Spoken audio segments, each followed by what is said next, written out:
The Ramapo Mountains had always had a strange silence about them, like the land was holding its breath. Giuseppe DiMarco wasn't a superstitious man, a filmmaker, sure, a seeker of the strange, but not a believer in every campfire tale. Still, when he heard the old rumors from locals about flickering lights over the reservoir, something pulled at him.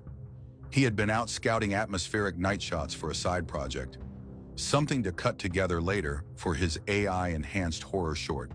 A thick fog rolled through the valleys, the kind that eats headlights. Giuseppe parked his black SUV near an old trail off Snaketon Road. He set up his drone and began recording. Ambient trees, the stillness of the reservoir, the hum of nature. At 2:13 a.m., the drone feed glitched. The camera, once sharp, now showed flickers of static and a blue-white pulse on the far end of the lake. He squinted.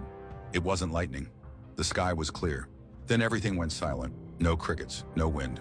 A low hum began to vibrate through the ground. It didn't come from any direction. It was everywhere.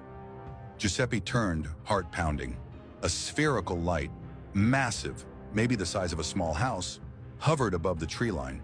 It was translucent, pulsing gently like a heartbeat, and the trees beneath it bent unnaturally, as if gravity itself were off. And then it landed. No theatrics, no beam. Just there. Giuseppe's instinct screamed run, but his curiosity, the thing that made him a filmmaker, held him in place.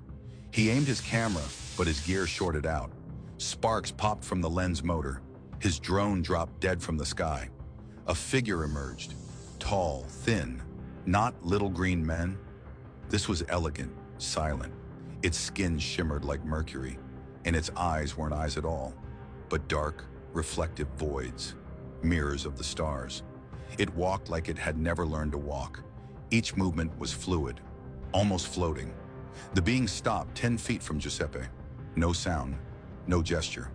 Then inside his head, not like a voice, but like a presence, came a feeling, not words, an image. Earth from orbit, a massive object behind the moon, a pulse spreading through the solar system like ripples through dark water. And then, Wanake.